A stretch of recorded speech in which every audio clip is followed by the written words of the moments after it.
जय गुरु जी। शुक्राना गुरु जी। सारी संगत को जय गुरु जी। संगत जी, क्या आपके रिश्तों में भी दरार आ रही है? क्या आप भी एक ही घर में रहते हैं लेकिन एक दूसरे से अच्छे से बात नहीं करते? तो चलिए इसी पर एक आंटी जी का सत्संग सुनते हैं, जिसमें उन्होंने इस बात को बहुत अच्छे से एक्सप्लेन किया है कि कैसे हमारी ये दरारें दूर हो सकती हैं। ये सत्संग पूरा ज़रूर सुनिएगा, आपको बहुत अच्छे आंसर्स मिलेंगे। तो चलिए आंटी जी का सत्संग सुनते हैं। जय गुरु जी। संगत जी, आज मैं आप सभी के साथ अपना एक छोटा सा सत्संग शेयर करना चाहती हूँ।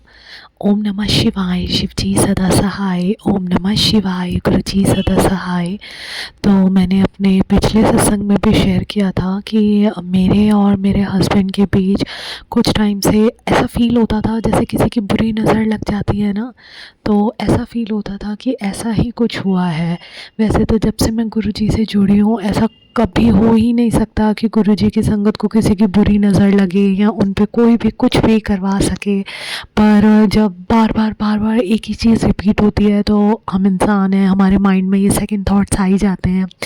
तो लास्ट कुछ दिनों से मेरे और हस्बैंड के बीच इतनी ज़्यादा मिसअंडरस्टैंडिंग्स चल रही थी कि हम एक दूसरे को देखते भी थे तो हमारा एक दूसरे को देखने तक का भी मन नहीं करता था। एक दूसरे को देख कर ही हम इतना हाइपर हो जाते थे, जिसके मन में जो आता था वो बोलता था। तो लास्ट संडे मेरे हस्बैंड से इतनी ज़्यादा लड़ाई हुई कि मैं इतनी ज़्यादा परेशान हो गई, मैं खुद पे कंट्रोल ही नहीं कर पाई। जो मेरे मुंह में आ रहा था मैं वो बोल रही थी, जो उनको मुंह में आ रहा था वो बोल रहे थे।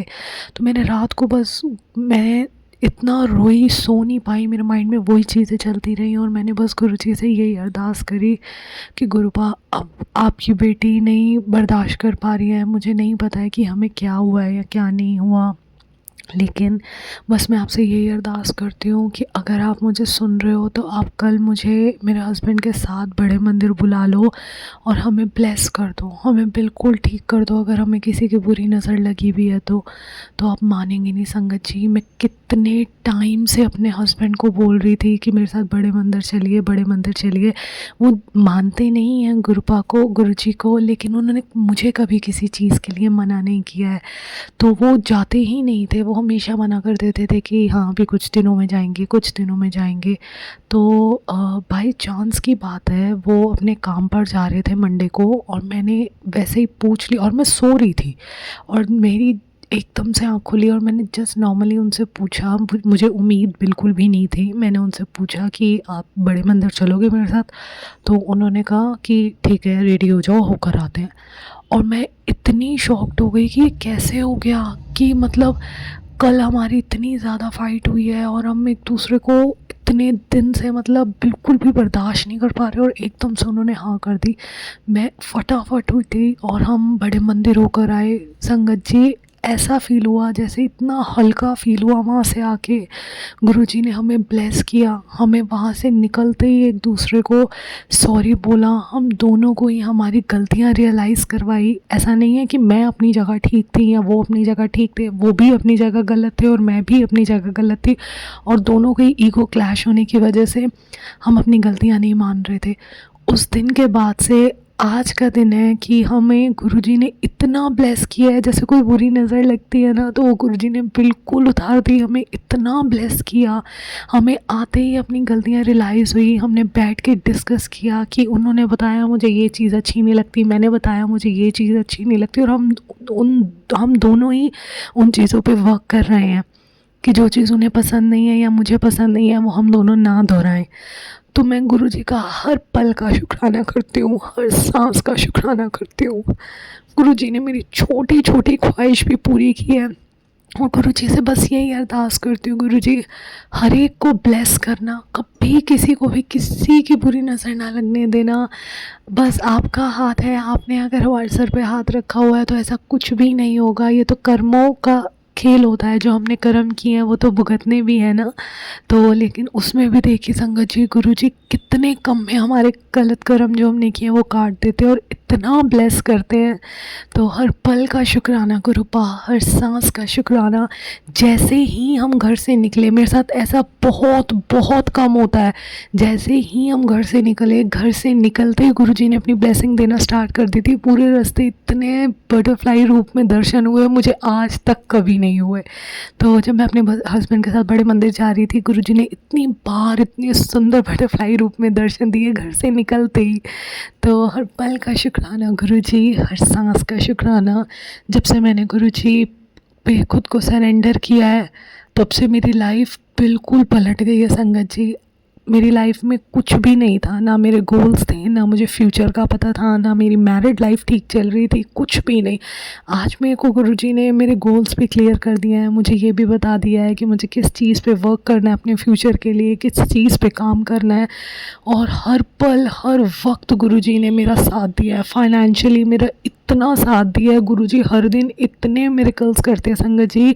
अभी इसी मंथ की बात है कि मेरे पास रेंट का अरेंज नहीं हो पा रहा, अरेंज नहीं मतलब डे था जो मेरा 7th को रेंट जाता है, तो 6th तक मेरे पास पैसों का कोई अरेंजमेंट नहीं था, बिकॉज जो सैलरी आती है वो EMIs में चली जाती है। और आप मानेंगे नहीं कि गुरुजी ने मुझे कभी किसी के आगे नहीं झुकने दिया संगत जी। 7 तारीख को मेरा रेंट जाता है और 6 तारीख की रात को गुरुजी ने ऐसा मिरेकल किया कि मेरा रेंट का अरेंजमेंट हो गया और 7 तारीख को मेरा रेंट भी चला गया। तो हर पल का शुक्राना गुरुजी, हर सांस का शुक्राना गुरुजी। संगत जी, आप कोई भी कितने भी बुरे दिन से गुजर रहे हैं, बस उसका एक ही सल्यूशन है, आप गुरुजी पे खुद को सरेंडर कर दीजिए। आप करके देखिए और आप अपनी लाइफ में ऐसे मिरेकल सोचेंगे जो आपने कभी सोचा भी नहीं होगा। मैंने कभी सोचा भी नहीं था कि मेरी लाइफ इतनी सुंदर है, इतनी ब्यूटीफुल लाइफ गुरुजी ने मुझे ब्लेस की हुई है, और मैं कहाँ हर दिन हर वक्त रोती रहती थी। हर पल का शुक्राना करती हूँ गुरुजी मुझे 7 की इतनी ब्लेसिंग देते हैं, इतनी सारी ब्लेसिंग देते हैं। उनका ब्लेस करने का तरीका अलग अलग है। मैं जब भी टाइम देखती हूँ, मोस्टली मेरे साथ ऐसा होता है, चाहे सुबह चाहे शाम, 7:07 हो रहे होते हैं, 7:17 हो रहे होते हैं। और कितनी बार मेरे साथ ऐसा हुआ है कि मैं जब भी अपने फ़ोन ऑन करती हूँ तो उसमें 77% चार्जिंग होती है। हर बार मतलब जब भी ऐसा कैसे हो सकता है कि मैं जैसे ही अपना फ़ोन देखती हूँ उसमें मोस्टली 77% चार्जिंग होती है। और टाइम भी कभी 7:07 हो रहे होते हैं, कभी 7:17 हो रहे होते हैं। तो उनका ब्लेस करने का तरीका बहुत अलग है। मैं बस गुरुजी आपसे यही अरदास करती हूँ, सर्बदा भला करना, हर एक के घर बहुत खुशियाँ लाना, बहुत बरकत देना, हर एक पे बहुत मेहर बनाना गुरुजी। जैसे आप मुझे फर्श से अर्श तक लेकर गए हैं, हर एक को फर्श से अर्श तक लेकर जाना। अब मैं अपने सत्संग को यहीं विराम करती हूँ और जल्दी आप सभी के साथ अपना एक और शुक्राना सत्संग शेयर करूँगी। ओम नमः शिवाय, शिव जी सदा सहाय। ओम नमः शिवाय, गुरु जी सदा सहाय। Thank you so much aunty ji, आपने अपना सत्संग पूरे गुरु परिवार के साथ शेयर किया। संगत जी, आपको पता है, जब भी हमारे घर पर कोई ऐसी सिचुएशन आए तो हमें अपने घर पर ही छोटा सा सत्संग कर लेना चाहिए, या घर पर मंत्र जाप चला के रखना चाहिए।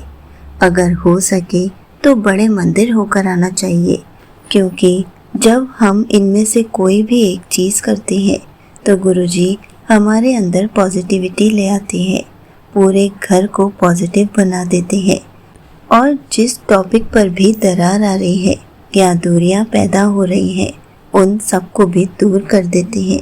हमें तो हर पल गुरुजी का शुक्राना करना चाहिए, क्योंकि गुरुजी हमें इतने सारे तरीके समझाते हैं, लेकिन हम ही इन प्रॉब्लम्स और टेंशन्स के चक्कर में ये सब नहीं कर पाते और अपने घर का माहौल ख़राब कर लेते हैं।